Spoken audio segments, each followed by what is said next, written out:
Paul is away this weekend, but we do have him. We're going to bring him in right now. The regular host of this show, Paul Sir. And there we go. Lovely backdrop. Is it actually that green? I hope it's, I get that's a backdrop, but is that indicative of what's happening in Iowa right now, or no? No, it's completely different, Doug. It's about minus 15, and it's completely covered with snow. So this is a much more optimistic background than what we're presently living with. So I'm living in a dreamland right now. Well, it's definitely gotten a bit snowy here too when you get back to town. So a little more white stuff here, but hope the trip's going well for you down stateside, and we just had really good conversations with both David Kapinga and Catherine Adams, and you know those programs pretty well too, Paul, and I think as we discussed with both of them, just trying to find ways to build on the foundations they've got and gain some traction so that they can really become, I think, what they believe they can be, which is really, really strong competitors in Canada West. It's just a matter of time, and I believe they've got two really great young coaches there that are going to get the job done. David was a real catch for them to bring his coaching, or his playing background rather, his competitive spirit and his knowledge of the game. What a well-spoken young guy. He did just a great job in his conversation with you, and certainly listening to him, you can see that he's focused on the right things to bring about a winning program. And Catherine, I think, again, it's just hang with her because she will get the job done. It's really tough in a city that has it's a city of 1 million people. The basketball community continues to grow, but you've got lots of colleges. You've got a juggernaut in the University of Alberta that you're battling with for every player and every talent, and you've got to really build it your own way. But I think between Catherine and David, there are brighter days ahead for the McEwen Griffin program. That's for sure. So let's jump now into the deep dive. Paul, I have to jump in here. Go, yeah, please. It's something I just added in. Yeah. I just sent Josh a couple of photos. I'm in my hometown. Like, the photo in the background is actually my family's farm in the summertime. And the picture you see right now is the school gym in Cresco, Iowa, for Cresco High School. And last night, serendipitously, when I say we, I'm from a family of 8. I'm the oldest of 8. And we were able to all get together this weekend on our family farm. And as it worked out, our nephew, my brother Tim's son, Joseph, has a son who is a grade 10 for Cresco High School. Now, last year as a grade 9, he's an outstanding shooter. So we got to go and watch him play last night in the gym all of my brothers played in, and in the program that my father played in many, many years ago. And we got to watch Drake, his name is Drake, hit 6 3-pointers. He was 6 for 10 last night with 21 points as a sophomore. Oh. This kid can really, really shoot. And they have a fun team. They have some bigs, they have some guards. So we were able to take in a Hoosiers-like experience at the gym and really, really reveled in it. And I have another picture, and I really want to share this because it really ties into my love for the game of basketball, where it came from. My father was a very good basketball and baseball player. I was drawn to basketball at a very young age.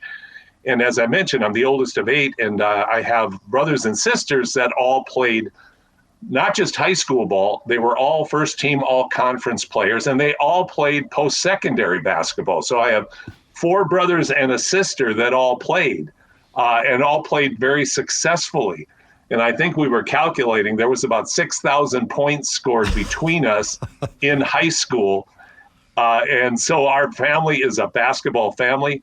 There you can see the picture in the lower right corner. That's myself and my brothers and my sister, Mary. And they're just, not just great people. They were great players. And we have such a love for the game within our family. My mom, at 92, still locks in at the TV, was watching on YouTube last night when Drake was playing, watches the University of Iowa. So this is really Hoosiers for me. This is much more than a homecoming. It really is a pilgrimage. And I think, Paul, it's hard for, I mean, again, you've said it and you've been a big part of it, the growth of basketball in this city and in this province, in this country for that matter. But I think it's hard for us, even living here on the prairies, to really understand the nature of what basketball means to, in the Midwest and small town in the Midwest. And I mean, you grew up in that. So, you gave us the picture gives us a good sense of it, but just maybe give us a sense of the history of that and the dynamics of what that really is like in some of those high school gyms. Well, it's much more than a sport. It's much more than community. It's almost a sacred union, not to sound overly dramatic, of people working together and it meaning so much, not just to the players, but to, parents, families, school. Last night they had a wonderful student section cheering and harassing the other team. And, just everything about it was electric. We pulled into the parking lot. The parking lot was packed. The girls' game had a huge crowd. We had a real good crowd at the guys' game. And there just is a love and a genuine enthusiasm that is hard to duplicate. The closest I've seen really in Alberta and in Canada is down in southern Alberta, Raymond, Cardston.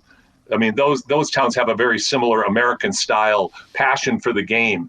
But yeah, it really is special. And I was recalling yesterday was the anniversary of my first grade 10 game. And I can remember that day like it was yesterday. And I mean, it's a long time ago. And just the magic, it was the first time I started on the senior team, and all the things that went around it.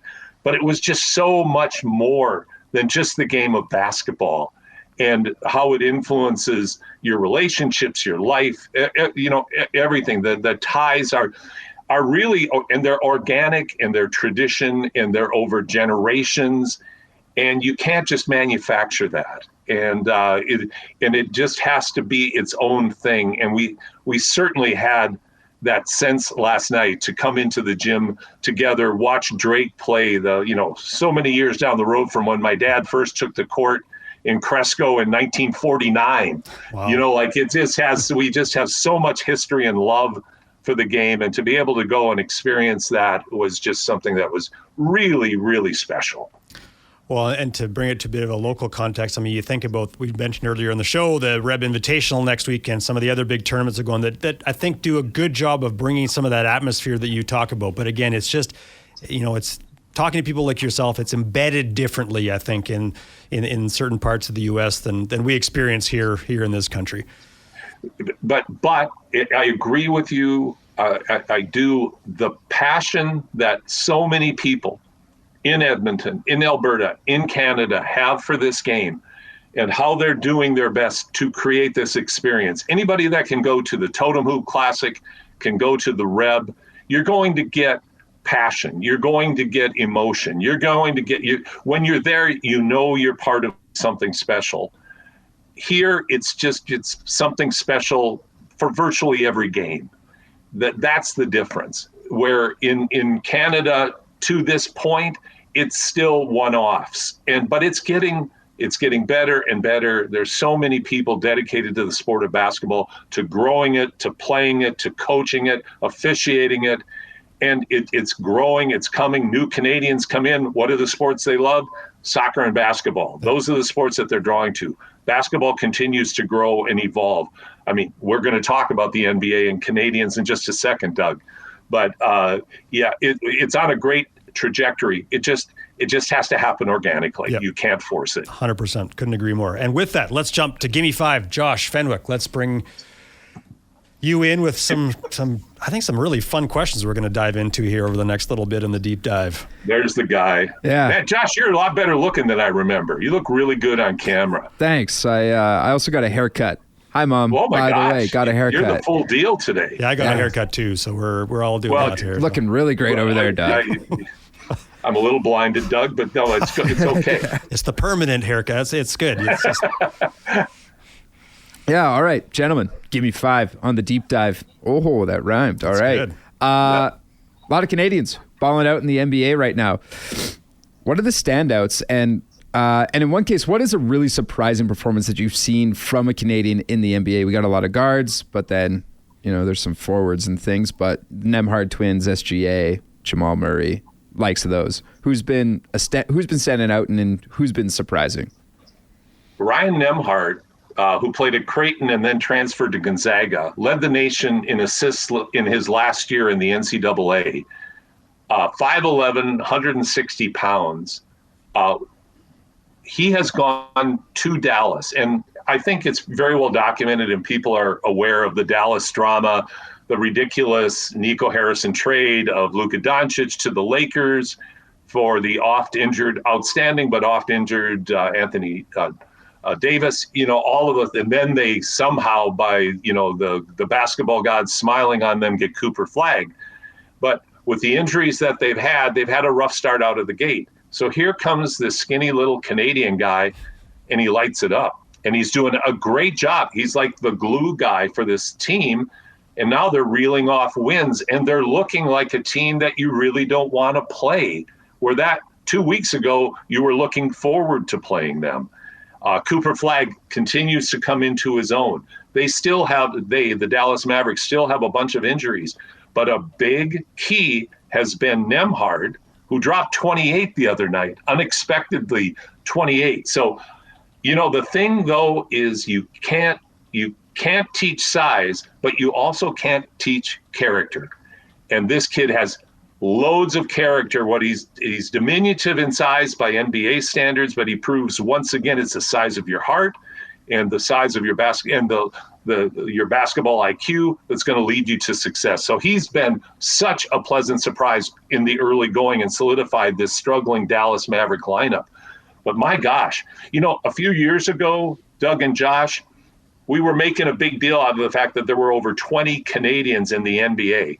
But the reality was, when you went past Steve Nash, everybody else were, they're on NBA rosters. That's a huge accomplishment. But they weren't the stars. They were role players. We've got stars, and we've got big stars. Shai Gilgeous-Alexander, MVP. And, you can make a strong case. It's all down to he and Jokic for MVP for this year. For, I think, 22-1 now? The ridiculous record of OKC. Are they ever going to lose again? And SGA continues in a machine-like, unstoppable fashion. Like every game, it's not a question of whether he gets over 20. It's how high into the 30s does he get? And he's still efficient, and he's making other people better. It's just he's amazing to watch. Jamal Murray dropped 52 against Indiana the other night. Jamal, he's a little up and down this year, but, he's got it back now. He's got his swagger back. Dylan Brooks, the guy who looks like he should be in the Godfather movie in his demeanor, because he looks more like a hitman in how he tries to portray himself. Career season in Phoenix. One of the key reasons why Phoenix has gone from an absolute dog of a team, a doormat, to a team now that's competitive every night. And Dylan, I think he's averaging just over 22 a game. He's a lockdown defender and one of the better trash talkers in the league. So I like that too, coming from a Canadian. And then the other night we got to see Shaedon Sharpe from Portland. And he's, I think, a strong candidate for sixth man of the year, but he's averaging over 20 a game, and he's just starting to tap his talent. I think he's just barely 21. So, we've gone from a lot of players in the NBA to a lot of the top players being in the NBA that are Canadians. Yeah, when I was growing up, if there was, we had Mike Smrek, Bill Wennington. There were a handful, there weren't a lot of guys, right? And guys that were playing bit roles. And like you mentioned, these guys are playing huge roles. And I'll just add, I agree with everything you just said. I'll just add two quick things. Jamal Murray, interesting stat I read the other day that in his last 3 seasons, October, November, he's been around just over 17 points a game. But October, November this year, over 23. So he is bringing it a little bit earlier and just feels like maybe he's healthy again. Maybe he's sort of finding that consistency in his game that's been somewhat lacking, largely, I think, due to injury. And then I completely agree on Dylan Brooks. The offensive ability that he's been able to bring again. And we've seen flashes of it. I mean, he had 18 a game with Memphis a handful of years ago, but he's on pace right now for a career high. And everyone's known when you watch him with Team Canada, he's a lockdown defender, as you said, Paul. But now the ability for him to bring that offense, I mean, that changes Phoenix. Even if you look at the Canadian side of things heading down the road from the national team perspective, that changes the dynamic of what he can become, because as a more confident and useful scorer, that changes things too. So it's a really interesting mix of talent that Canada is developing, both in terms of what they're bringing to their NBA teams, but I think what the potential for a 2028 Olympic roster looks like, it starts to become a pretty scary group. Well, and I think we have been hovering around that expectation of Canada finally getting into medal contentions, using the Olympics as the beacon, the ultimate. I mean, there's still such prestige attached to a gold medal in any of the sports in the Olympics, but basketball is special. Basketball is very special, and it has a unique history with the historical U.S. dominance and then the interseeding of various countries upsetting the Americans over the years. And Mike Krzyzewski back in 2000, I think it was either 96 or 2000, said, watch Canada. That team is going to be on the podium. Now, I think Mike suggested that it might be as early as 2020. We haven't gotten there yet, and I think everybody agrees it was a bit of a disappointment in the Paris Olympics when they got bumped out. But when they come back with a more experienced team, a couple of more big guys, because I think we all agreed having Zach Edey would have made a big difference. 7-4 in the middle, and in the FIBA game is very, very different than trying to go small against a lot of those big international players. So you're totally right. It looks brilliant for Canadians' future. And to see the impact at the highest level in the NBA, that's another one of those plateaus that Canadian players are reaching. And the trickle-down effect always, as we know, Doug and Josh, is that younger players start knowing that they can do it too, because they're seeing it done by their countrymen.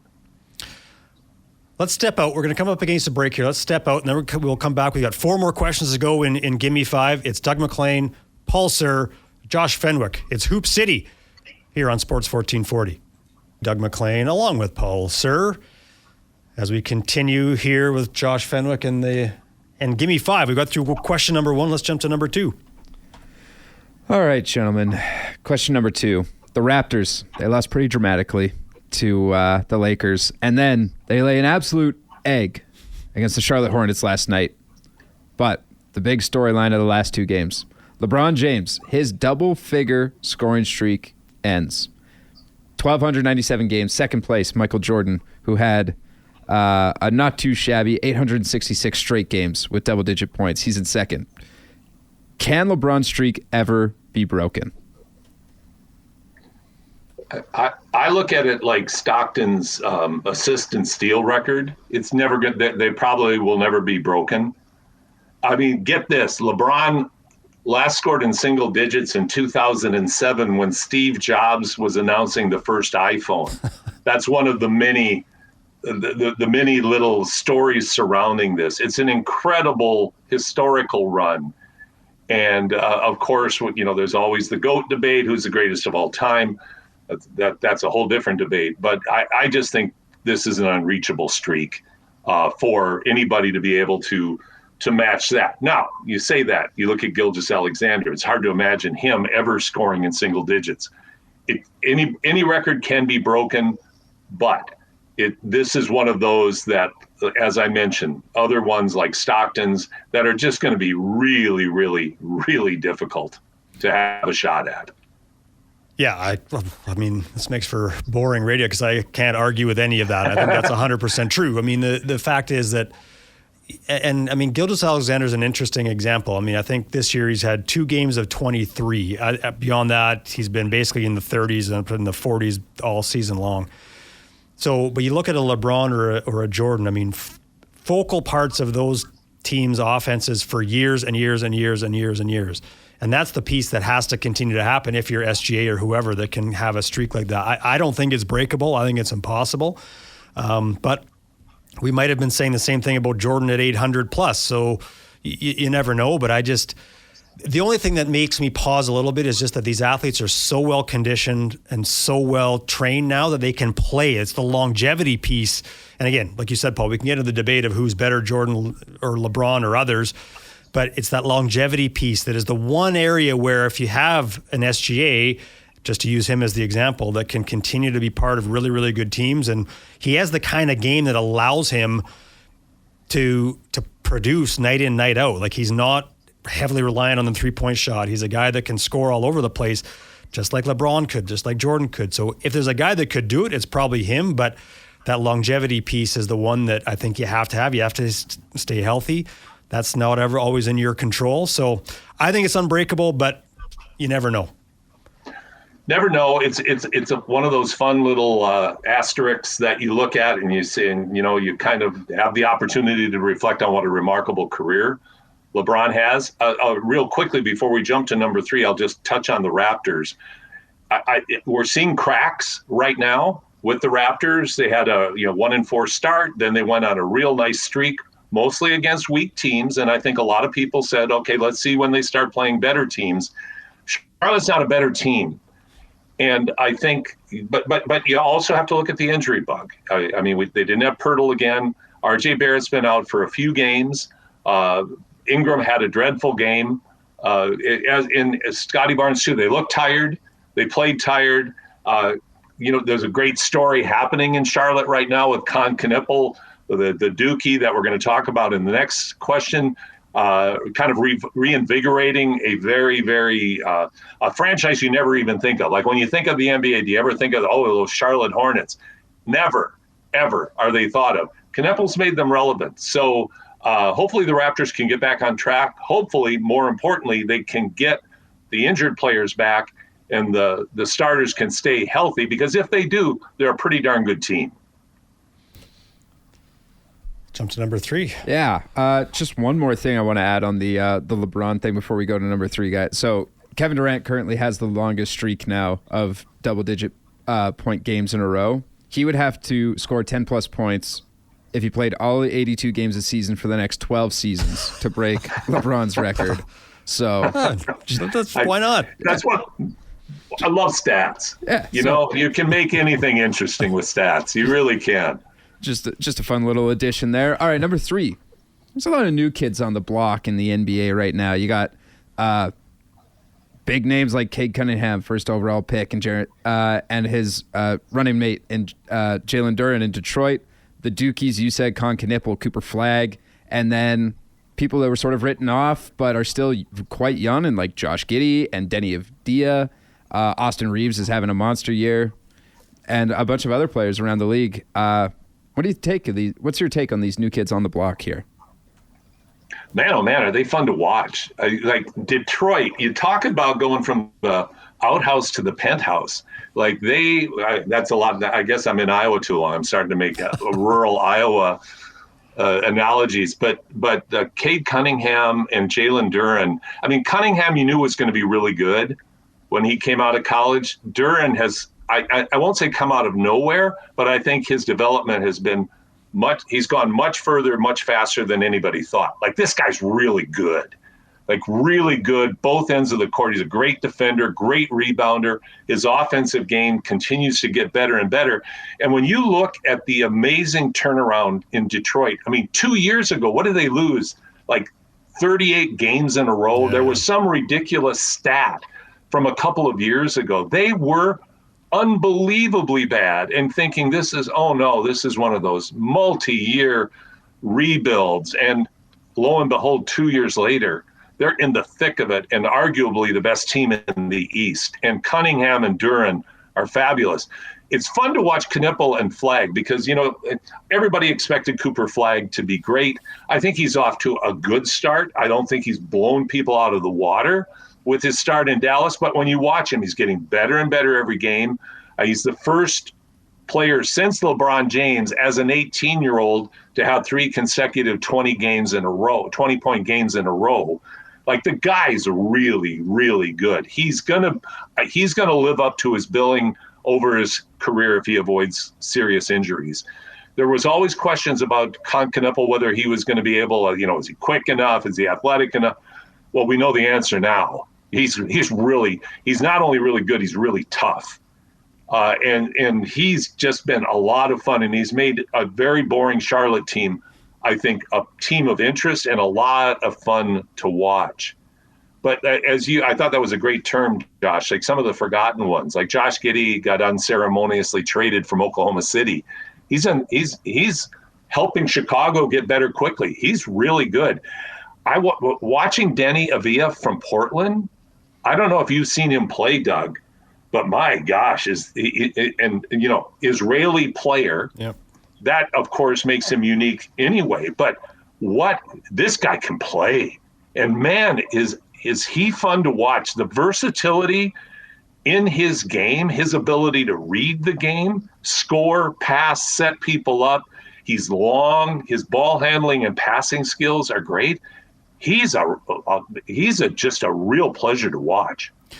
I mean, are we in an era now, Paul? I mean, I'm curious for your take, and Josh, yours too. Like, where you always had the guys at the top end of the draft that could step in and play and contribute right away. But it seems like we're starting to see more and more players that you can pick later in the draft that can step in and contribute pretty quickly. And that's something that I don't think.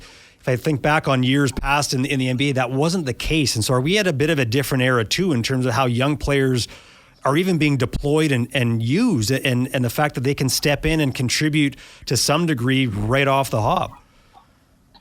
I'm going to jump first, Josh, and really would look forward to your opinion. But I think my theory is one of the impacts that the OKC Thunder have had on the rest of the league is that you don't have to play like everybody else.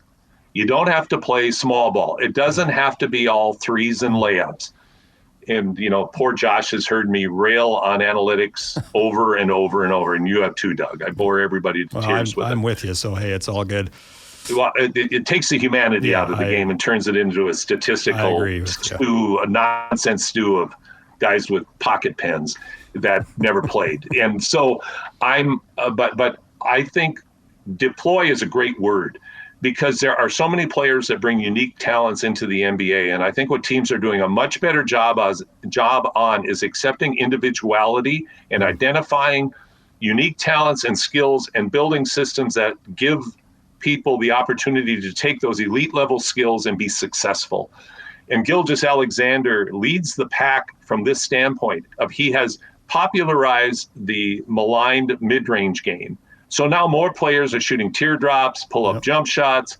It's no longer out of vogue to do that. Teams are embracing that. And so they're taking teams with unique skills and allowing those skills to be expressed and developed.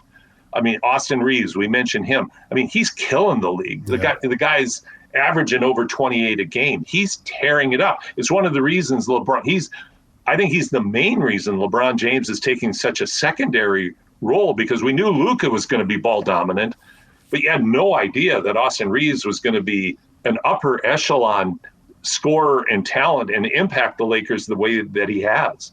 What are your thoughts, Josh? Yeah, I agree with you. There's the game is it's evolving in a way that it's devolving. It's going back to the way it used to be played, which I mean, like, that wasn't fun to watch. It's really fun to watch guys just chucking threes and shooting layups. That's much better. Yeah, I know. Just wow, that's what I love to turn my TV on for. Yeah. But I also think that, like, I have to whipping it into anyone that's watching that's also a hockey fan, is like the NHL has moved to such a skill game, and that's what that has happening to the NBA now. Everyone has so much skill. Yeah. It's not just a size game anymore. It's, can you get to your spots and what's your footwork like and all these things. And so those can kind of fall to the wayside because everyone is so skilled. Everyone wants to show off their skills. So when you go deeper into the draft and then a couple guys go down to injury, and now all of a sudden you got your second round pick playing 13 minutes a night, and oh my God, he put up 15 points tonight. What's going on? That was pretty good efficiency. And all of a sudden you find out these guys are really skilled, like what happened with Austin Reeves. He just slowly carved out a role for himself on the Lakers. And now this year in games without Luka, he's averaging 40 points per game with 10 assists. Like, What are we talking about here? I never thought LeBron would play third fiddle in his career, and now here we are. Austin Reeves is the second man on that roster. Do you think, Doug, the Raptors hoped that Grady Dick would be a similar developing player to Austin Reeves? And it's a true two-pronged thought. Is Dick now in that unenviable position where the coaches obviously don't have confidence in him? Yep. He's obviously on a short leash. In this environment, can we ever see whether or not Grady Dick has much more of an upside than he presently appears to have? I think you're right. I think that's exactly what they thought he would be, is that complementary guy to Scotty Barnes. Of course, they brought Brandon Ingram in as well to be a real focal point offensively, and maybe that's pushed Grady Dick a little further down. I mean, he's clearly shown flashes, but you're right. The inability for him to be consistent, I think, has made it difficult.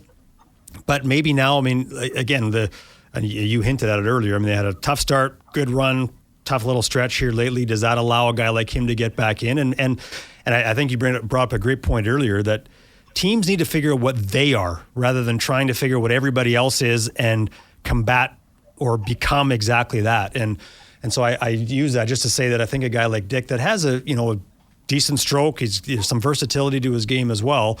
Can he be a guy that can just provide that extra piece to the Raptors? Because at the moment, if you're not playing him, he's an asset that you're not going to get much in moving him, so that doesn't make a lot of sense. So you're kind of stuck a little bit of trying to figure out how you continue to develop him. And I think for a team like the Raptors that aren't always going to be a top draw free agency-wise, you have to find ways to develop your players. And at least to this point, it hasn't evolved maybe the way that they would have liked with Grady Dick. Well, and they in the first season, as I recall, they put him down into a two-way situation with the 905 G League team, so he could develop his strength, develop confidence. So there was an effort up front. But to me, last night was one of those games where he should have had the opportunity, and he should have been ready for the opportunity to go in and make an impact. Yep. Because obviously they were fatigued. They have injuries. What an opportunity to seize the moment. And it looks to me like the confidence of lacking the blend rather of a lack of coaching confidence. And it looks like Grady, he has more confidence in his shaving commercials than he has in his game on the court. And I think that he just was not ready for the moment. And that has to change. So why don't we jump up to number 4, Big Josh? Yeah, absolutely. So a lot of things going well for a lot of franchises in the NBA right now. A lot of things going not so well. You got some sunshine and lollipop teams. You have some partly clouded teams listed. And then you have slow motion train wrecks. Who fall into those categories there? Well, I mean, of course, OKC, a juggernaut, unstoppable, just beating everybody, good teams, bad teams. Right now, it doesn't matter. They look literally unbeatable. The Golden State Warriors, after a loss to OKC this past week, said, yeah, this is a team that could break our 73 win record, certainly. But Houston, the acquisition of Durant, the solidifying of their lineup, the accelerated development of Amen Thompson, still one of the great names in the league filled with great names. Spurs winning without Wembanyama, very encouraging. Detroit, of course. Knicks are tough. Raptors, I kind of move those over into the partly cloudy category. And Miami, and the only reason I mentioned Miami is they shouldn't be winning games. They're not that good with their talent. But this is a prime example of adaptability at the coaching level. They've taken away the screen and roll style of play, and it's just 7 seconds or less. And as Ben Golliver pointed out last week, it's more like 4 seconds or less to get a shot. It's just rat ball. It's high level, high skilled rat ball, and they're just going. And nobody expects that they're going to win a playoff series, but man, are they fun to watch. And they are winning games that they probably shouldn't. Anybody you would add to the Sunshine and Lollipops crew, Doug? I'm going to add one, and I don't know if maybe it's can I create a partly sunny category? We have a partly cloudy category. Sure. I'm going to create a partly You can sunny nuance category. it. That's great. And I'm going to throw the Orlando Magic into that partly sunny category. They're 14-9. They had a 500 season a year ago, got to the playoffs, won the play-in, lost to the Celtics. But they're 7-3 in their last 10. And they're a team, and I'm with you on the analytics. I think it's interesting stuff, but I'm not sure it's always that useful. But I'm going to use a couple numbers that have jumped out to me that would be more in the analytics category. And it's things that I like to see in a basketball team. They're third in the league in terms of how they in terms of fast break points. So they're a team that plays with pace.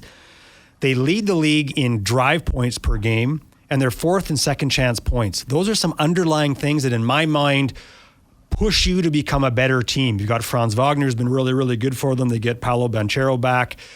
So they're a team that, again, not flashy necessarily, but some of those underlying things that to me indicate a team that battles hard and is playing the game, as we've all been discussing here in the last 20 minutes, are playing the game in a way that I think is where the game is going. Pushing the pace, using skill, taking shots where you get them, not relying just at the rim or just beyond the arc. So I'll throw the Orlando Magic into that conversation a little bit. I love the partly sunny, and I would even, they're not quite sunshine. They're not quite at that level, but they could be mid-season. Yep. You're absolutely right. The partly cloudy teams to me are Boston only.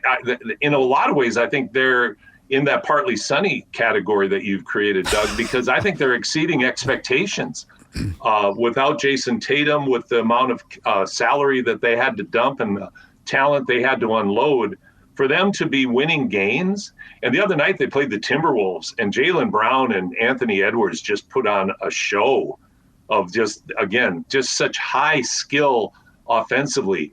I'm throwing Cleveland in because I think I don't think they're underachieving. I think they're surprised that they're not winning more games, but they didn't sneak up on people this year like they did last year.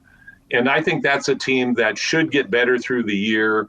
And by the time playoffs come around, solidify its very talented roster and get some key pieces back from injury reserve as well. The Nuggets, I think well, last night, they have huge deficit, and then they, big comeback and beat the Hawks. So, there's maybe their season in a bit of a nutshell. 100%. And of course, on that night, who's the guy that's throwing them on their back and lugging them back into the game and putting up monstrous numbers? Jokic is it's like watching Mozart write, a new piece of music. The guy is ridiculous. The things he does, the variety of ways that he does the things he does, is just incredible. But Timberwolves are another team. I still don't buy them. I like them because I'm a fan of the Timberwolves, but I don't like their bench that much. I love Edwards, of course. I think their starting five and Naz Reid are fine. We go beyond that, they're pretty suspect. But they'll be in the thick of it again, and they may win a playoff series but they really need to make a couple of moves to solidify their bench. But the slow motion train wrecks, I just love that image. Man, can you just see the Clippers, standing on the engine of the train as it's about to shoot over the edge of the bridge into the gulch? Like, what a terrible basketball story. Yeah. And a history of it. What a train wreck. Yeah, it's just, you look at that franchise and they've had opportunities, they've been good in stretches, and they've never been able to maintain it. They've never been able to build on anything from the earlier, and we'll touch on Chris Paul before we wrap up this segment, but the Chris Paul, Blake Griffin days they get Kawhi, and they've just never been able to find a way to become overly relevant. And I think they're the perfect example of a history-long train wreck from their San Diego days.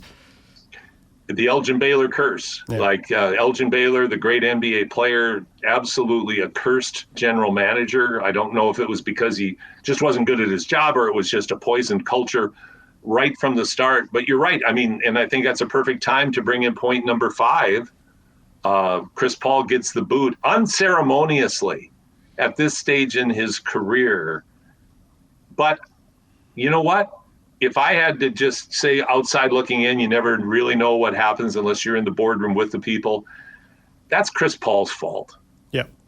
He is, reputationally, he is one of the most difficult players to have on your team. He's a know-it-all. He's vocal. He's condescending. He's negative.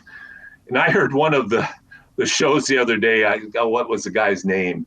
I can't think of his name, but he had a bunch of NBA guys, and they were ripping on Paul about keep your mouth shut, wave to the crowd. It's your last year. Why are you in the locker room and in the media ripping on your teammates and your coach and telling everybody how they need to do it when you can't do it anymore? No. And I mean, that's the fact. He can't perform anymore at an elite level. And I think that's the difference. I mean, I think it's one thing, and I'm not saying that teams or players will always love that kind of pushing, but they'll live with it when you're putting up 20 plus a game and, double-digit assists. But when you're 2.5 points a game in whatever he's averaging, 14, 15 minutes a game, it's just not going to happen. And contrast that, and again, I know it's a different thing altogether, but contrast that with the description of team that we heard earlier from Micah Reed with the Nadukes and how she described what a good teammate means and what you do to listen and understand your teammates and know how they need to be pushed, how they need to be challenged. A guy like Chris Paul, that doesn't even compute. Like, it's just there's one way to do it, and this is the only way that you do it. You never adapt, and you live the consequences. And it's a reason why he's bounced around all over the place, because he just outlives his welcome. And I think it's just such a contrast to sort of think about that mindset of team versus what Micah described and what she sees in terms of what they're doing with the Nadukes. And I think it's a really interesting discussion around leadership and how you build a functioning, successful program. And the Clippers just haven't been that. And Chris Paul has been part of that a couple times. And the irony of what you're just saying, Doug, which is right on, it translates whether it's high school, college, or pro. That's number one. But number two, the irony of Gilgeous-Alexander getting traded away by the Clippers and being a major part of creating the exact culture that you just described, that's the basis for success, which is another outcome that's impacting the mentality of the league right now, is we got to build our culture from within using the draft, less emphasis on buying superstar teams. We've gone over, and I appreciate you guys taking the time with me, but one final thought, and just real briefly, will Giannis be traded by Milwaukee this season? What do you think, Doug? Oh, as much as it pains me to say this as a Bucks fan, a lifelong Bucks fan, yes, I think he will. And I think it's the better thing for him. And frankly, I think depending on the return, of course, it's the better thing for the franchise. I don't think they're going to be in a position to build what they need around him at this stage. I think they can, again, if they can get the right mix of picks and some players that can step in. It can't just be picks. They got to get some players that can step in, which is what, when Josh and I were talking earlier around who is the right fit, can you get, who has the talent that they can give up that can step in and contribute right away to the Bucks. So and I'm not sure where our poll's at, Josh, but I think it happens. And I think, like I said, unfortunately, and it pains me, I think it has to happen. Great answer. Josh, what do you think? If you want a poll update, 75% of the people are saying, yes, the Bucks should trade Giannis. Okay, so that's good. So the Bucks are going to go back to what they were for most of my life, which is completely irrelevant, and no one knows them. And I've, hey, as a Bucks fan, it's been fun walking around this city or other places I've been and seeing people wearing Bucks anything, jerseys, shirts. I was usually the only guy. And now there's like some of us, but they're all going to go away now. So I'll be back to the only guy in town with a Bucks anything. So. You know what's so what I find fascinating about history is how it tends to repeat itself.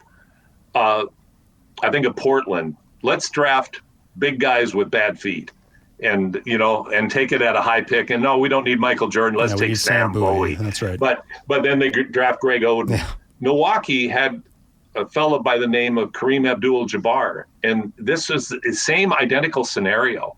Is they came to a point where they had to make a move, and they got 4 players from the Lakers: Len Elmore, Brian Winters, and it took a while, but they became respectable again. But they took a step back.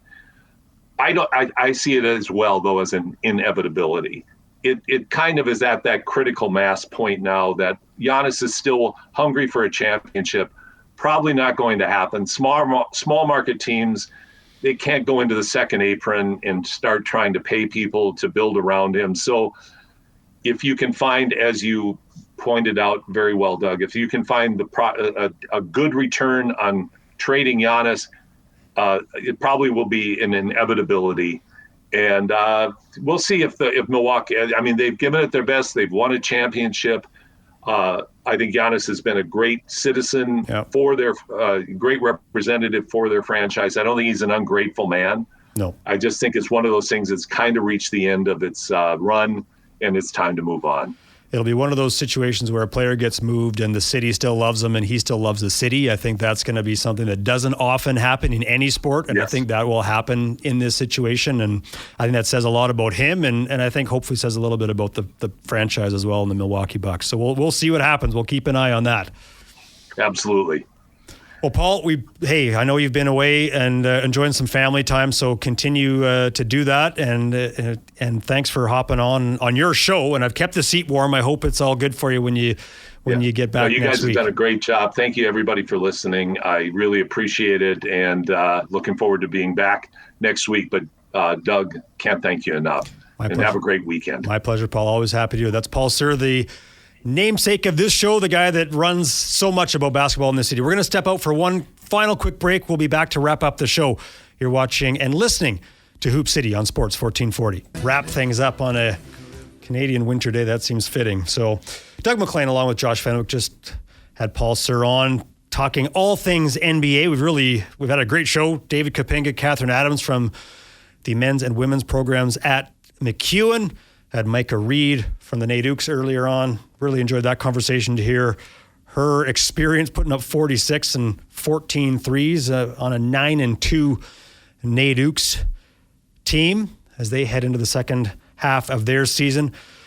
So as we wrap up the show, of course, I do call, along with Mark Majot, the Alberta Golden Bears and the Alberta Pandas games, and both of those teams off to fantastic starts.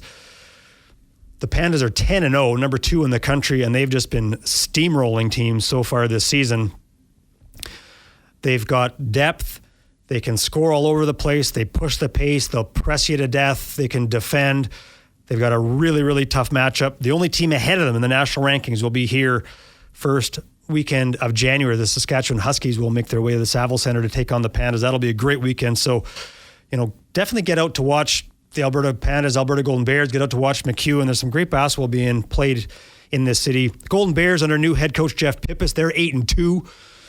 So a great start for them as well. Their schedule not too bad heading into the second half of the season. So we'll see where they can end up as the season winds down. A season that was maybe a bit uncertain in terms of where they would be with a new coach and still a relatively young and somewhat inexperienced roster. But good start for both of those teams to the first half of the season.